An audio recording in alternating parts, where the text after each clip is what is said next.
What is up, everybody? Welcome to Streaming Superstars. Tonight, I'm going to be interviewing Heather, and we're going to be talking about building a business on YouTube because she does an amazing job on YouTube and she built a business.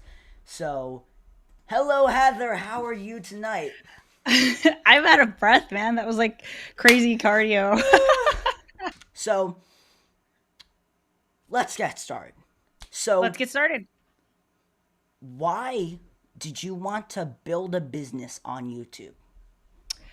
I actually didn't want to build a business on YouTube. I didn't realize that that was what I was doing. So if we rewind 5 years ago, I wanted to build a business, but it wasn't necessarily on YouTube. My goal was to promote digital literacy, which is basically like I think that all of these tech tools and the internet and social media platforms and stuff like that, especially back then, especially when it comes to YouTube, were extremely powerful. And I was like, I want to teach people how to use these tools to do something really meaningful.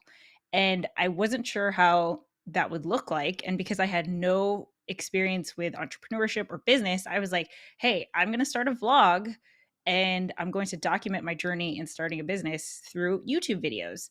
And basically, what happened was my YouTube vlog started to pick up, and I started to get messages about, being a solopreneur. And, I was really vulnerable on my YouTube channel where I talked about the things I struggled with when it came to starting a business. And that really resonated with a lot of people. So basically, it's like I didn't realize that I was building a business when I started my YouTube channel. And this is kind of like shortcutting to the end here, but if there's one thing that I would give advice about, it's like it's never too early to start building a personal brand because you have no idea what that's going to turn into, what opportunities that's going to open up. Even if you have no intention of starting, your own business or, starting some kind of entrepreneurial endeavor, you still have no idea like who you're going to get connected with and who you're going to meet because you're creating content about something that you're excited about. So it just so happened that for me, that's what it turned into, and I'm lucky that this is my job. Um, but I think that's the cool part about YouTube is that, man, the possibilities are endless.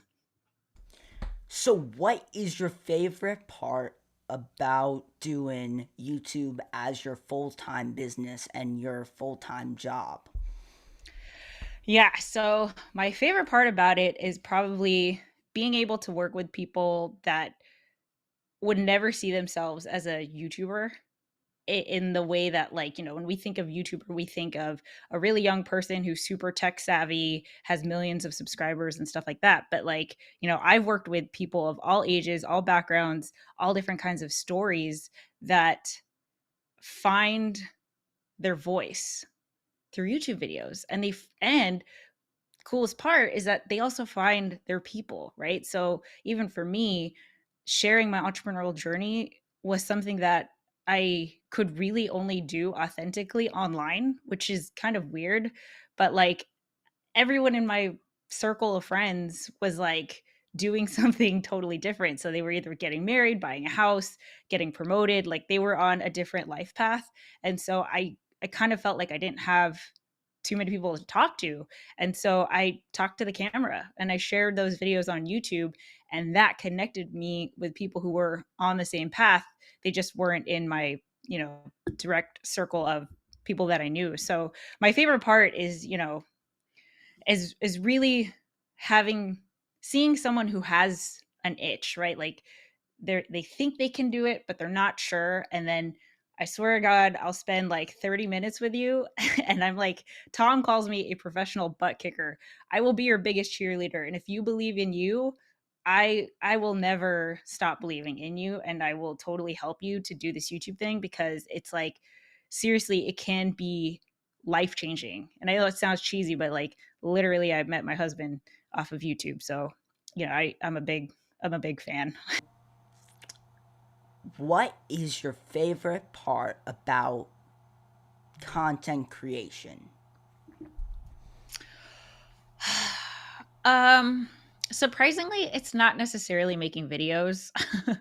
um, well, honestly, I miss making vlogs. So when I started, like before I met Tom, I used to do like daily vlogs where I would post YouTube videos pretty often. I was heavily influenced by one of my heroes, Casey Neistat. So, I was definitely following in his footsteps, and that was really fun to like be outside and kind of showcase a day in my life and stuff like that. I miss doing that.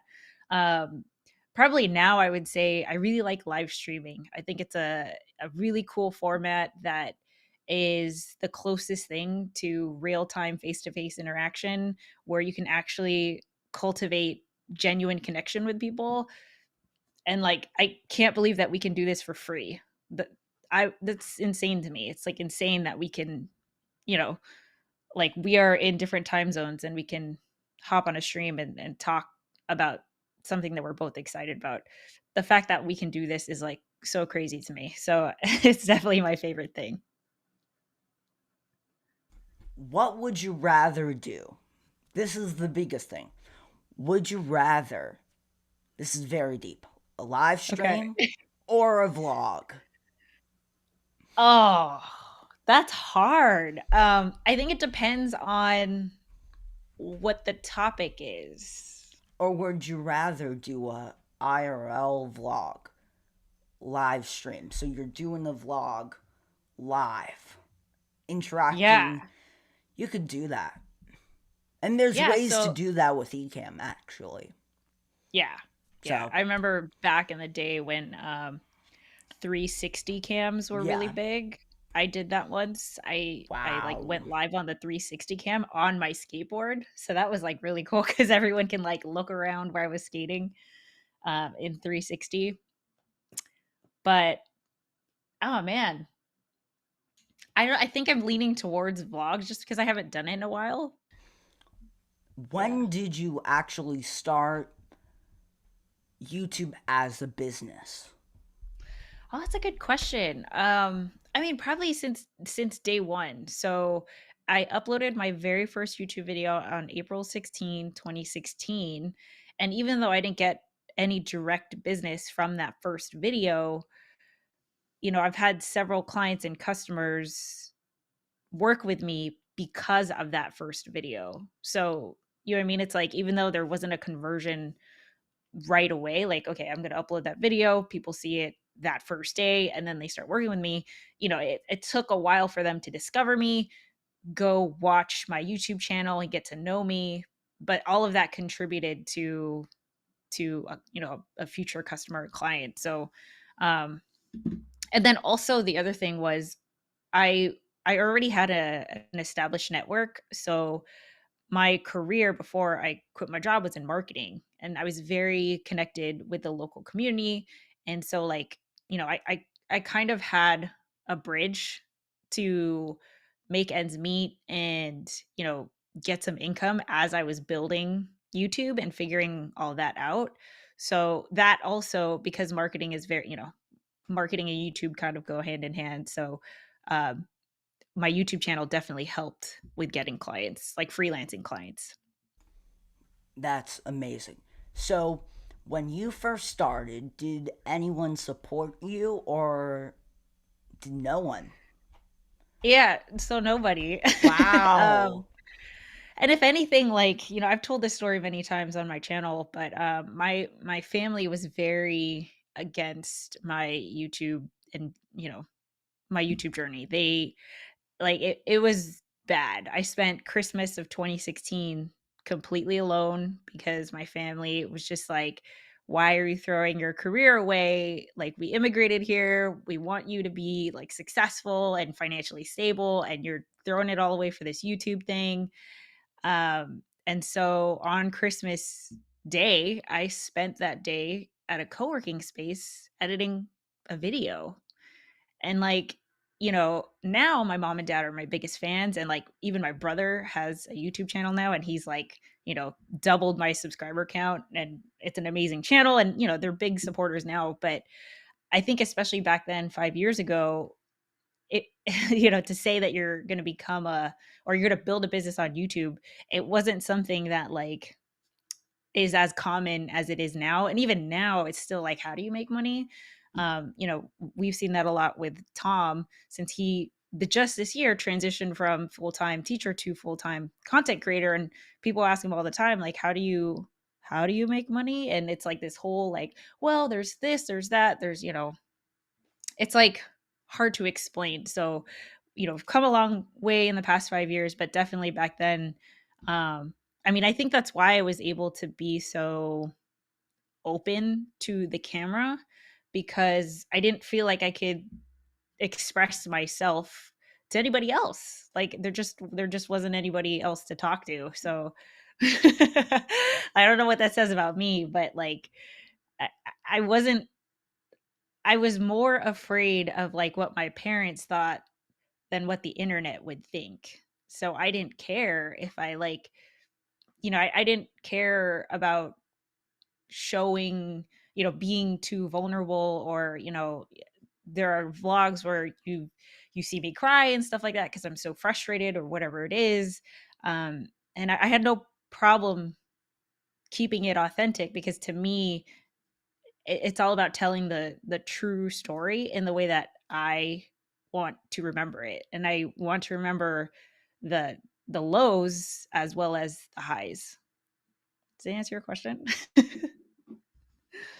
When did you think When did I that think? YouTube was going to be a sustainable money for your income? Because did you quit your job for YouTube, or you already had a job, started YouTube, and then quit your day job, or you didn't? You know what I mean? Yes, I do know what you mean. So, don't do what I did. I would not recommend this, but I quit my job with zero plan. And my goal was, I gave myself 6 months, and I said that I would try to figure it out in 6 months. And if I didn't, I knew that I would be able to find a job, no problem. I wasn't worried about finding a job if I really needed one, because I had connections, and I'm in marketing, and I just wasn't worried about that. So, um, but like there was definitely a point where I ran out of money. So, actually, it was 6 months into my entrepreneurial journey, I got into my first car accident. And this was like right as my 6 months of savings was like drying up. And then I was like, oh, I don't know what I'm going to do. And it was just a total low point. And I decided to live stream myself processing me going, like me getting into my first car accident. And, I expressed myself a lot. Like I had like, it was a 50-minute live stream of just like, I was in shock and stuff. And I was like, I don't know how I'm going to pay for this and all of that. And someone on that stream who had been a viewer of my channel for a long time connected with me and said, hey, I've been watching you for a while, and I think that I have something that you can help me with, so can we connect and see if there's opportunity?